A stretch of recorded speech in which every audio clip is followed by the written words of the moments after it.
Bienvenue sur Boosty TV. Si vous n'êtes pas encore abonné, s'il vous plaît, appuyez sur la cloche de notification et abonnez-vous. Ok? Et aujourd'hui, après avoir parlé de la vérité n'est pas toujours la vérité, aujourd'hui nous parlons des attaques terroristes dans les églises, les mosquées, les synagogues et autres lieux publics. 26 janvier, au moins 15 catholiques et un certain nombre de musulmans ont été tués dans des attaques terroristes au Burkina Faso en 2024. Donc 26 janvier 2024. 28 janvier 2024, en Turquie, une explosion au cœur de la capitale fait 4 morts. En Tunisie, 4 morts. Le 26 mai 2019, une nouvelle attaque terroriste contre une église fait 4 morts.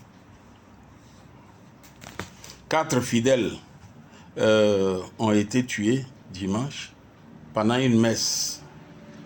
Le 25 janvier 2023, mort aux chrétiens, affirmaient donc les terroristes, 1 mort et 4 blessés dans l'attaque d'une église en Espagne. Le 18 avril 2023, Info Chrétienne, un quotidien magazine, disait « Forte hausse du nombre d'attaques contre les églises aux États-Unis. Attaque d'églises aux USA. » Au Mozambique, il y a eu des attaques terroristes qui menaçaient. Enfin, des attaques terroristes et des menaces. Le 22 mars 2024, le bilan augmente à 133. Les auteurs présumés de l'attaque sont des citoyens étrangers, selon donc la Russie. Donc un bilan d'attaque en Russie. Aujourd'hui, on parle de 137 morts. Les attaques terroristes sont récurrentes. Aucun pays n'est épargné. Vous avez vu, on a cité quelques pays africains, pays européens, pays américains. Très souvent, ce sont des lieux de rassemblement de foule qui sont visés pour pouvoir faire le plus grand nombre de morts. Comme le cœur de l'homme peut être tortueux par-dessus tout, dit la Bible. Devons-nous rester passifs face à ces barbaries? Seulement, 4 personnes tuent 137 personnes en Russie. La salle de spectacle avait une capacité de 6000 personnes. Les 6000 personnes ne pouvaient-elles rien faire pour paralyser les 4 assaillants? N'était-il pas possible que les 6000 personnes maîtrisent les 4 assaillants armés jusqu'aux dents?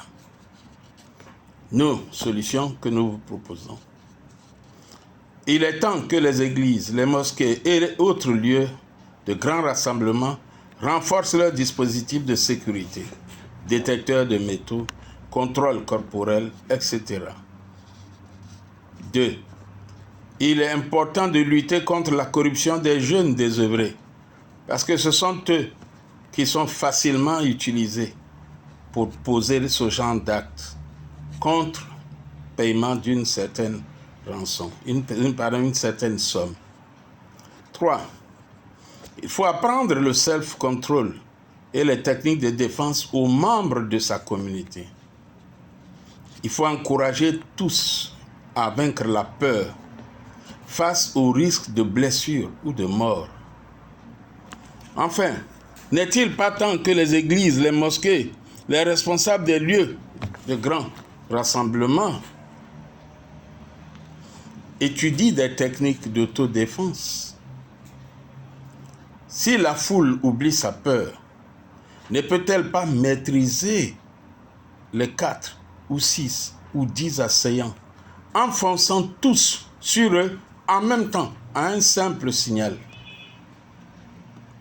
Il suffirait qu'un code soit donné pour que tous foncent sur les assaillants armés.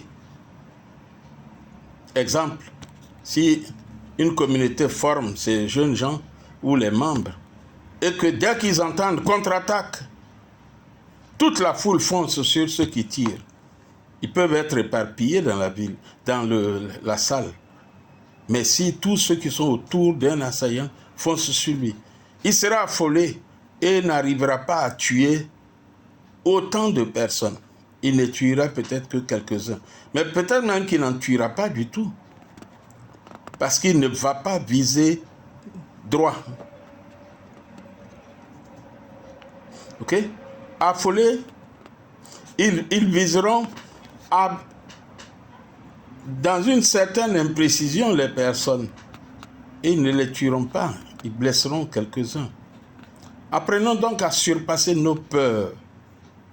Notre volte-face peut aider à préserver de nombreuses vies. Eh bien, chers amis, c'est notre modeste contribution à ce fléau d'attaque des lieux publics.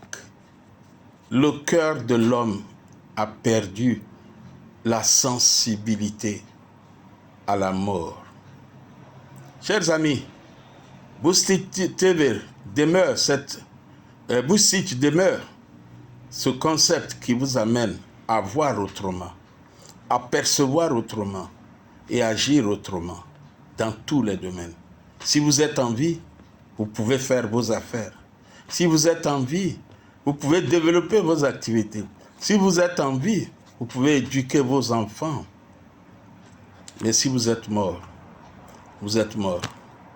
Et on va vous enterrer. Puis on ne parlera plus de vous. Et vous ne contribuerez plus au développement de votre société. Ainsi donc, si cette vidéo vous a plu, s'il vous plaît, abonnez-vous. Appuyez sur la cloche de notification. Et puis partagez la vidéo auprès de votre famille, vos amis, vos proches, vos collègues. Et que une sensibilisation soit faite. Que Dieu nous bénisse et qu'il nous garde tous. Bonne fête de Pâques à tous. Bye bye.